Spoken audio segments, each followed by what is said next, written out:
Bonjour et bienvenue. Aujourd'hui, on plonge dans un conte absolument fascinant. Une histoire de persévérance et de mystère, tirée du Sipuré Maasiyot, un recueil classique de contes hassidiques. C'est le récit de la princesse perdue. Et vous allez voir, toute cette quête démarre à cause d'un seul mot, un mot de colère. Alors pour commencer, il faut savoir que notre histoire ne débute pas avec un royaume en guerre ou un monstre terrifiant. Non, pas du tout. Tout commence dans l'intimité d'un palais, avec une princesse qui est profondément aimée de son père, le roi. Un roi qui, dans un tout petit moment de colère, va changer leur vie pour toujours. Et voilà le mot, cette malédiction, que le pas bon t'emporte prononcée à la va-vite, regrettée dans la seconde même, eh bien elle a suffi. La fille chérie du roi disparaît sans laisser la moindre trace. Le pouvoir d'une seule phrase la fait s'évanouir dans le royaume de l'invisible, ce qu'on appelle ici le domaine du pas bon. Face à un roi inconsolable, un héros va se révéler. Mais ce n'est pas un chevalier qui cherche la gloire. Non, c'est le vice-roi, son plus proche conseiller, son bras droit. Il est mu par la loyauté, par la compassion, et il fait le serment de la retrouver. Et c'est là que son très long et difficile périple commence. Après des années et des années de recherche, imaginez, des déserts immenses, des forêts sans fin. Alors que l'espoir commence à s'épuiser, le vice-roi trouve enfin quelque chose, une piste. Au loin, il aperçoit une mystérieuse forteresse lourdement gardée. Il parvient à entrer et, à l'intérieur, il la trouve. Elle est là. Mais le défi pour la ramener, ce ne sera pas un combat à l'épée, une question de force brute. La princesse lui révèle que l'épreuve est en fait bien plus difficile que ça. C'est un test d'endurance spirituelle, de dévotion totale. Bon, la princesse lui donne un plan très précis, en 3 étapes. 1. Il doit choisir un endroit et y attendre un an entier. 2. Pendant toute cette année, il doit se concentrer sur une seule chose, désirer ardemment la sauver. Et 3. L'étape cruciale, le tout dernier jour, il devra maîtriser son corps, jeûner et ne surtout pas dormir. Le chemin semble difficile, c'est sûr, mais au moins il est clairement tracé. Et il y arrive, il endure l'année d'attente. Mais voilà, au bout du chemin, le dernier jour, presque à la dernière heure, il craque. Il est tenté par une magnifique pomme, un désir simple, terrestre. Il mange. Et là, c'est la catastrophe. Il tombe immédiatement dans un sommeil si profond, si lourd, qu'il va durer des années et des années, réduisant à néant tous ses efforts. Quand il se réveille enfin, complètement désorienté, il finit par la retrouver. La princesse, évidemment, est très déçue. Mais en voyant que sa détermination est toujours là, malgré sa faute, elle accepte de lui accorder une toute dernière chance. Mais cette fois, attention, les règles ont changé. L'épreuve est modifiée et elle se concentre sur un seul défi. Il peut manger, le désir primaire est cette fois autorisé. Par contre, il ne doit sous aucun prétexte boire de vin. Le vin qui symbolise la perte de conscience et surtout, par-dessus tout, il ne doit pas s'endormir.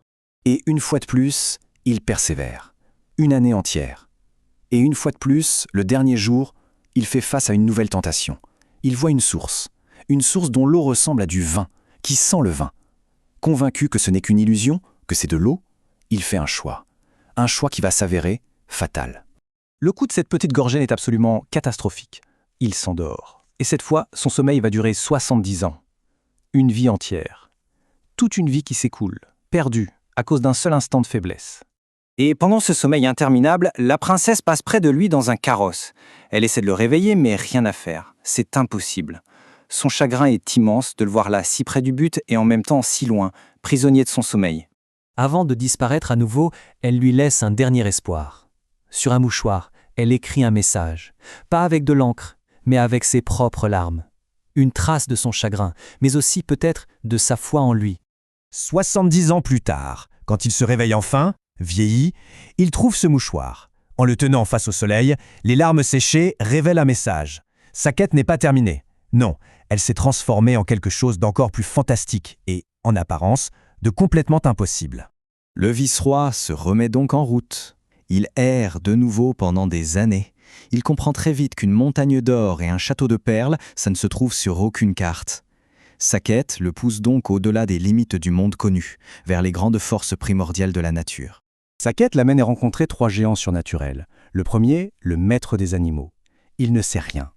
Le deuxième, le maître des oiseaux, lui dit que c'est une quête impossible. Le troisième, le maître de tous les vents, convoque toutes ses forces et le verdict est sans appel, cet endroit n'existe tout simplement pas. Là, on se dit que tout espoir est perdu. Mais au moment même où le dernier géant le congédie, alors que le désespoir est total, un dernier vent arrive, en retard.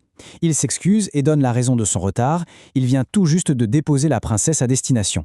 Incroyable. Le géant du vent, fou de joie de pouvoir aider, comprend l'importance de cette mission.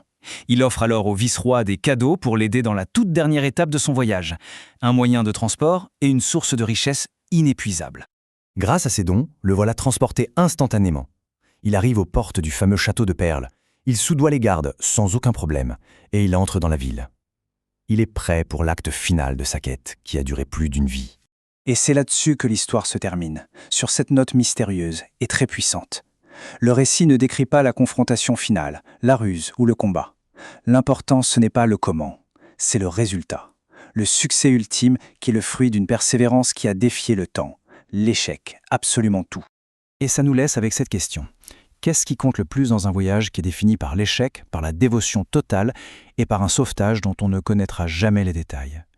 Le vrai triomphe, finalement, ce n'était peut-être pas l'acte final, mais simplement le fait de ne jamais, jamais avoir abandonné.